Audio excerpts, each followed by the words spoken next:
Semangat pagi sobat pelaut dimanapun berada, baik yang masih on board atau standby di rumah atau di mes pelayaran.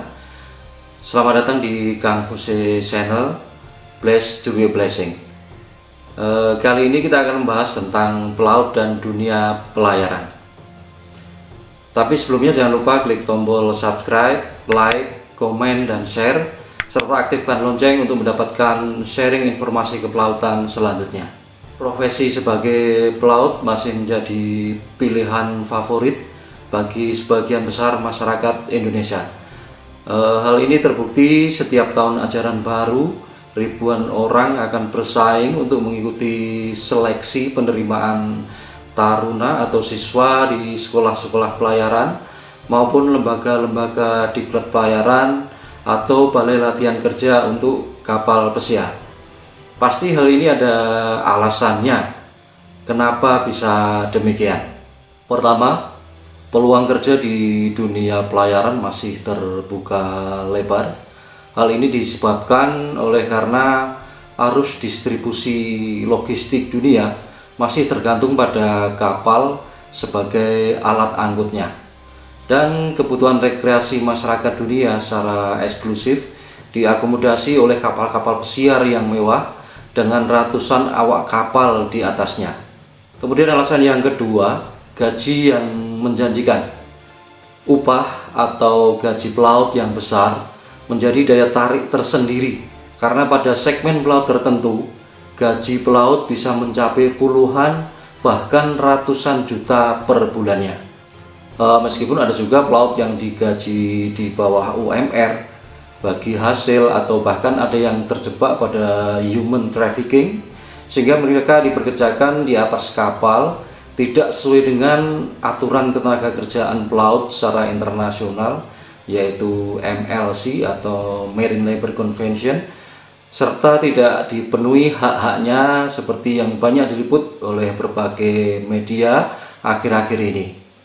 Untuk segmen pelaut akan kita bahas pada video-video selanjutnya.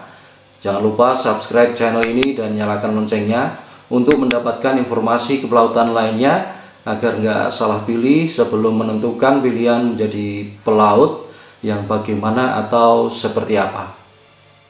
Kemudian alasan yang ketiga yaitu setiap orang ingin atau mempunyai keinginan bisa jalan-jalan keliling dunia. Siapa yang nggak ingin jalan-jalan gratis keliling dunia, mengunjungi tempat-tempat indah di luar negeri? Hal ini menjadi kebanggaan dan kepuasan tersendiri karena mempunyai kesempatan untuk menginjakkan kaki di negara lain dan berinteraksi dengan masyarakat dunia. Nah, tiga hal itu mendominasi kenapa kita memilih profesi sebagai pelaut di samping motivasi-motivasi lainnya.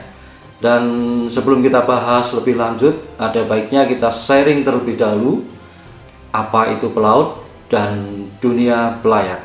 Kita sering mendengar dan membicarakan tentang pelaut dan atau pelayaran. Misalnya seperti ini, rumah besar dan mewah di ujung gang sana itu milik seorang pelaut. Atau ada juga yang bilang, ya iyalah anak pelayaran bisa jalan-jalan ke luar negeri, memiliki mobil mewah dan punyai banyak uang. Ya, kita semua tahu apa itu pelaut dan apa itu pelayaran. Tapi sebenarnya apa itu pelaut dan apa itu pelayaran?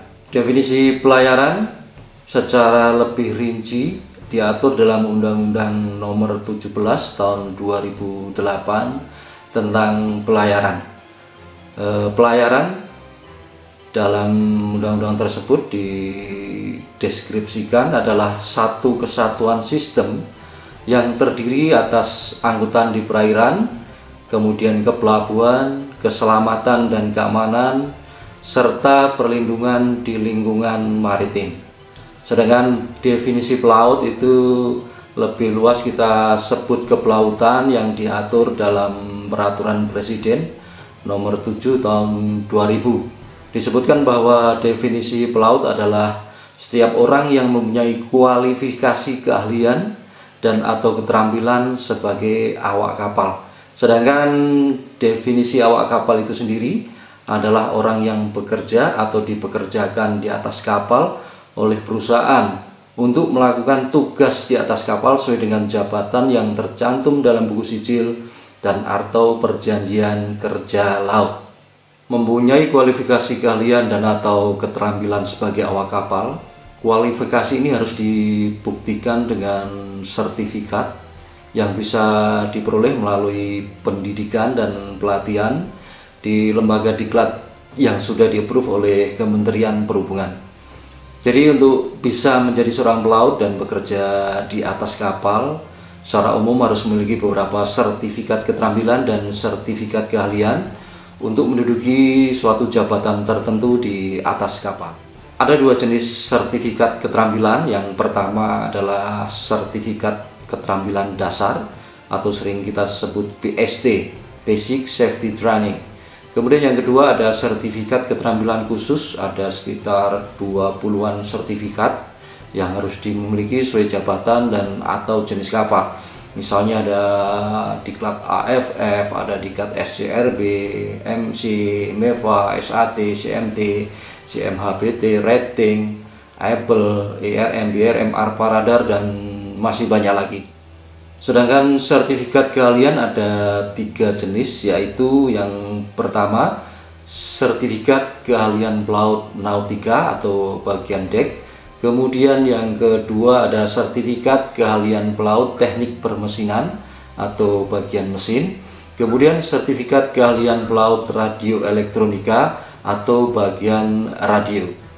Masing-masing sertifikat keahlian terdiri dari beberapa rank atau tingkatan yang bisa di-upgrade melalui diklat peningkatan yang dilaksanakan oleh lembaga diklat yang sudah di-approve oleh Kementerian Perhubungan.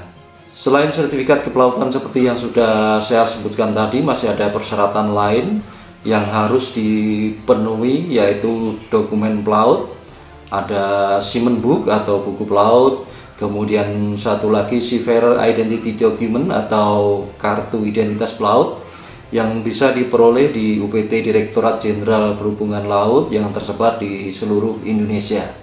Mengenai masalah dokumen pelaut dan klasifikasinya atau segmen pelaut serta informasi-informasi lain tentang kelautan akan kita bahas lebih lanjut pada video-video berikutnya. Terima kasih sudah melihat video ini dan jangan lupa subscribe, nyalakan tombol lonceng untuk mendapatkan update video kepelautan lainnya. Terima kasih. We are blessed to be blessing.